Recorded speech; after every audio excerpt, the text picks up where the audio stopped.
Hello everyone, welcome back to my channel. आज मैं बात करूंगी 4 to 6 मंथ्स के बेबी के बारे में। तो सबसे पहले स्टार्ट करते हैं 4 मंथ के बेबी से। तो 4 मंथ का जो बेबी है वो थोड़ा बहुत फोकस करने लगता है और रिस्पॉन्ड करने लगता है अगर आप उसका नाम लेकर पुकारें, या कोई चीज़, कोई टॉय अगर आप उसकी तरफ बजाएं या कुछ हरकत करें तो वो आपकी तरफ रिस्पॉन्ड करेगा। तो इस टाइम पे जो 4 मंथ्स का जो बेबी है वो सेमी सॉलिड्स के लिए रेडी हो जाता है, लेकिन by the end of 4th month जो है वो हम स्टार्ट कर सकते हैं। डॉक्टर्स हाँ मना करते हैं इस बात के लिए कि 6 मंथ तक बिल्कुल नहीं देना चाहिए, मदर फीड पर ही रखना चाहिए। लेकिन सबके साथ ऐसा नहीं हो सकता, पॉसिबल नहीं है। किसी को मेडिकल इशू होते हैं या किसी को अब जॉब पर ही जाना है, तो by the end of 4th month हम स्टार्ट कर सकते हैं।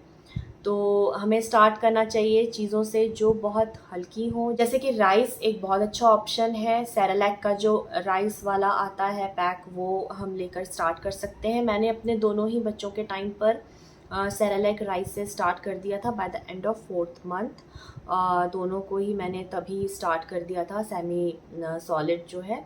तो वो हल्का भी होता है पचाने में, और हमें कोशिश करनी चाहिए इसी तरीके की चीज़ों से हम स्टार्ट करें, क्योंकि बच्चों की जो इंटेस्टाइन्स हैं वो इस टाइम पे सिर्फ दूध को एक्सेप्ट करने के लिए रेडी हैं। तो हम उन्हें सॉलिड्स की तरफ लेकर जा रहे हैं, तो हमें बहुत ही हल्के खाने से स्टार्ट करना चाहिए। तो राइस एक बहुत अच्छा ऑप्शन होता है क्योंकि ये पचाने में बहुत आसान होता है, हल्का होता है। जब भी हम बच्चे का खाना स्टार्ट करें तो हमें ध्यान रखना चाहिए कि बच्चा जो है वो गुड हेल्थ में है। इस टाइम पे बच्चे को ज़ुकाम, बुखार या लूज़ मोशन इस टाइप की कोई भी चीज़ें नहीं हो रखी होनी चाहिए, क्योंकि ऑलरेडी बच्चे की जो बॉडी है वो डिस्टर्ब है। इसमें हम कोई भी नई चीज़ अगर ऐड करेंगे तो वो बॉडी एक्सेप्ट नहीं करेगी। तो इस चीज़ का ध्यान रखना है कि बच्चा जो है वो गुड हेल्थ में होना चाहिए। तभी हम कोई चीज़ स्टार्ट करें, कोई भी खाना देना, जैसे फॉर एग्जांपल अगर हम सेरेलैक देना स्टार्ट कर रहे हैं तो हमें कोशिश करनी चाहिए कि हम 5 to 6 डेज़ एटलीस्ट वही खाना हम खिलाएं, कोई और चीज़ बीच में ऐड ना करें। इससे क्या होगा, बच्चे का जो टेस्ट डेवलप होगा खाने के साथ। बहुत इम्पॉर्टेंट है ये चीज़, क्योंकि अगर हम गैप नहीं करते हैं और एक के बाद एक बच्चे को कोई भी चीज़ देते जाते हैं तो बच्चे का खाने के साथ वो कनेक्शन नहीं बन पाता, उसके टेस्ट बड्स जो है वो उस खाने के लिए डेवलप नहीं हो पाते हैं, जिससे फिर क्या होता है वो हर खाने को डिनाई करता जाता है। तो कोशिश करनी चाहिए और बिल्कुल भी गिव अप नहीं करना चाहिए कि अगर ये चीज़ नहीं खा रहा बच्चा तो आज नहीं खाया इसने, इसका मन नहीं है ये चीज़ खाने का। हम ही ये गलती करते हैं। उसके बाद हम जब बच्चा 2-3 साल का होता है, वो कोई चीज़ नहीं खा रहा होता, फिर हम ही बोलते नज़र आते हैं कि हमारा बच्चा ये नहीं खाता, वो नहीं खाता।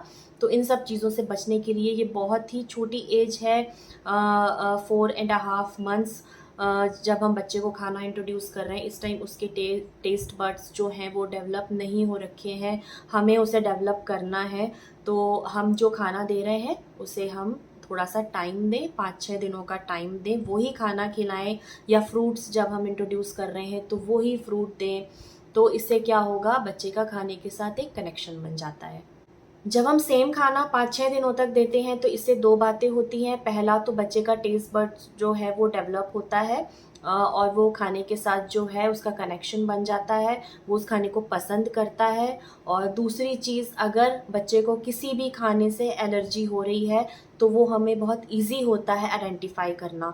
अगर हम 2-4 चीज़ें एक साथ दे रहे हैं और बच्चे को अगर पेट ख़राब हो रहा है या रैशेज़ आ रहे हैं बॉडी में, कई लोगों को होता है कुछ सब्जियों से या किसी चीज़ से एलर्जी होती है, तो वो हम आइडेंटिफ़ाई करना फिर बहुत मुश्किल हो जाता है।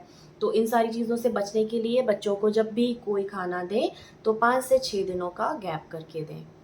तीसरी बात, खाना जो है वो रूम टेम्परेचर पे होना चाहिए, और बहुत ध्यान से, क्योंकि हम बच्चे को पहली बार अदर देन मिल्क हम किसी चीज़ से इंट्रोड्यूस कर रहे हैं, तो हमें टेम्परेचर बहुत ध्यान से चेक करके ही बच्चे के मुंह में खाना डालना है। इस बात को ज़रूर से 2 बार चेक कर लें, खाना रूम टेम्परेचर पर ही होना चाहिए। चौथी बात, खाना बहुत अच्छी तरह पिसा हुआ होना चाहिए। बिल्कुल भी इस टाइम पे बच्चे को हमें थोड़ा-सा भी एक छोटा-सा लम्ब के बराबर भी कोई भी चीज़ बच्चे के गले में नहीं जानी चाहिए, वो चोक हो सकती है, बच्चे को प्रॉब्लम हो सकती है। तो कोई भी चीज़ अगर आप अदर देन सेरेलैक इंट्रोड्यूस कर रहे हैं, तो उसको बहुत अच्छी तरह मिक्सी में घुमा लें और बिल्कुल सेरेलैक की जो कंसिस्टेंसी होती है, उस तरीके की करके फिर आप बच्चे को दें।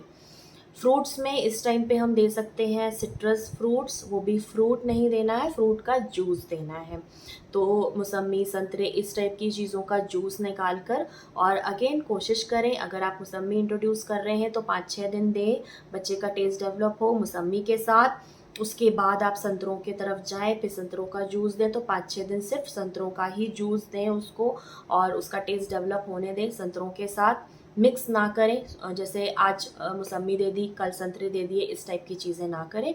तो 4.5 मंथ्स के लिए अप टू 5.5 जो है वो यही चीज़ें हैं, बिल्कुल हल्की चीज़ें, राइस से बनी चीज़ें और सिट्रस फ्रूट्स।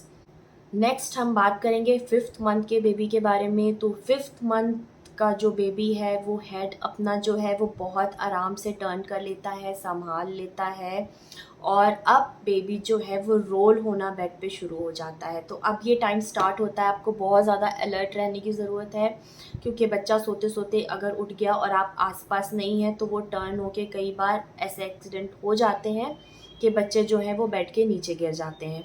तो इन सब चीज़ों को अवॉइड करने के लिए जहाँ आप काम कर रहे हैं या तो आप उसी कमरे में रहें, अगर आपको बेड में लिटाया है, या आजकल तो कॉट आती हैं वो साइड से पूरी पैक होती हैं, जो उस पे लिटाइए, या अगर आप बेड पे लिटा रहे हैं, कॉट आप नहीं लेना चाहते, तो आप ऐसी कोशिश करें कि जहाँ आप काम कर रहे हैं किचन के पास बिल्कुल वहीं नीचे बाहर की तरफ जो है हॉल में, या किचन के बाहर की तरफ जो है दरवाजे के पास, वहाँ आप बिस्तर लगा दें उसका, और वहाँ आप बच्चे को लिटाएं, नीचे लिटाएं, ताकि वो रोली पोली हो तो उसको चोट ना लगे। इस टाइम पे हम बच्चे को खाने में इंट्रोड्यूस कर सकते हैं बॉइल्ड पोटैटोज़ और मूंग दाल का पानी, इस टाइप की चीज़ें बच्चे को हम by the end of 5th month जो है ये सारी चीज़ें इंट्रोड्यूस कर सकते हैं। अगेन पोटैटोज़ जो है वो बहुत अच्छी तरह मैश हुए हुए हों, आलूओं को बहुत अच्छी तरीके से उबाल लीजिए और उसको बहुत अच्छे से मैश करिए, बिल्कुल इतना सा भी उसमें लम्प ना हो, और बिल्कुल पिंच उसमें सॉल्ट का डालना है, बहुत ज़्यादा नहीं। और इसी तरीके से दाल का पानी और सूजी की खीर, इस टाइप की चीज़ें उसकी डाइट में इंक्लूड कर सकते हैं। फ्रूट्स में जो हम अभी तक जूस दे रहे थे सिट्रस जूस, अब हम ऐड कर सकते हैं बनाना, पपाया, चीकू, जो इस तरीके के पल्पी जो फ्रूट्स होते हैं वो हम दे सकते हैं। बहुत अच्छी तरह पहले उसे बाउल में डाल के उसे मैश करें, और फिर बहुत छोटी-छोटी बाइट जो है वो चम्मच से उसके मुँह में डालें। तो खिलाने-पिलाने में बहुत ज़्यादा एहतियात दें अभी, क्योंकि एज बहुत छोटी है, हम खाना इंट्रोड्यूस कर रहे हैं। अगेन मैं ये बात बोलूँगी, ये एज सिर्फ मिल्क के लिए है, लेकिन हम खाना इंट्रोड्यूस कर रहे हैं, तो हमें बहुत ज़्यादा एहतियात बरतने की ज़रूरत है। अब हम बात करते हैं 6 मंथ्स के बेबी के बारे में। तो 6 मंथ का जो बेबी है वो अपने नाम पे रिस्पॉन्ड करने लगता है। अगर आप नाम लेकर पुकारें तो वो आपकी तरफ देखेगा, वो अपनों की कंपनी एंजॉय करता है। अगर आप जॉइंट फैमिली में हैं तो अभी तक उसने जो जो चेहरे देखे हुए थे वो बच्चा उनके साथ कंफर्टेबल होता है। आउटसाइडर्स को देखकर वो थोड़ा सा इरिटेट होता है। 6 मंथ्स का जो बेबी है अपनी मदर को वो ढूंढता है कि कहाँ है मेरी माँ, कहाँ है। और बहुत सारे घरों में इस टाइम पे रिलीजियस सेरेमनीज भी होती है, जब ऑफिशियली खाना इंट्रोड्यूस होता है बच्चों को, तो इस टाइम पे बच्चों की डाइट में खिचड़ी ऐड कर सकते हैं, दही ऐड कर सकते हैं। अब जो है बच्चा बड़ा हो चुका है, हमने काफ़ी पहले से खाना जो है उसको देना शुरू करा है, तो अब हम टाइम टेबल सेट कर सकते हैं। जैसे हमें ब्रेकफास्ट में सूजी की खीर देनी है, वो दे सकते हैं। उसके बाद 11 साढ़े 11 के आसपास मैश करके अच्छी तरह फ्रूट्स दे सकते हैं। फिर लंच में खिचड़ी दे सकते हैं, इस टाइप की चीज़ें। शाम के टाइम अवॉइड करें बनाना देना और दही देना, या ऐसी कोई भी चीज़। अभी तक आपको अंदाज़ा लग गया होगा कि बच्चे को कौन सी चीज़ सूट करती है और कौन सी चीज़ उसके लिए नुकसानदेह है। कई बच्चों को फ़र्क नहीं पड़ता शाम को बनाना देने से, कईयों को ज़ुकाम हो जाता है। तो ऐसी चीज़ जो आपके बच्चे के लिए सही नहीं है उसे अवॉइड करें।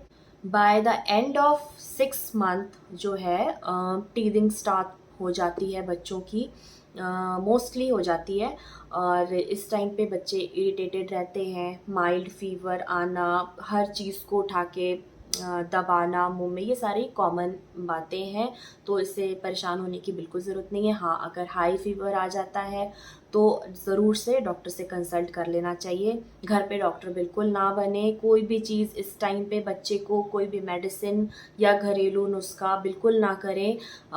कोई भी छोटी सी भी चीज़ अगर आपको लगती है, पॉटी में स्मेल आना, माइल्ड फीवर है, या कोई ज़्यादा ही बच्चा रो रहा है, 2-3 दिन हो गए बच्चा इरिटेटेड है, तो ज़रूर से डॉक्टर से कंसल्ट कर लेना चाहिए। छोटी छोटी बातों का ध्यान रखिए। 4-5 मंथ्स मैंने काफ़ी पॉइंट्स कवर कर दिए हैं, कुछ अगर रह गया है तो मैं उसे नेक्स्ट वीडियो में कवर करने की कोशिश करती हूँ। और बस छोटी छोटी बातों का ध्यान रखना है।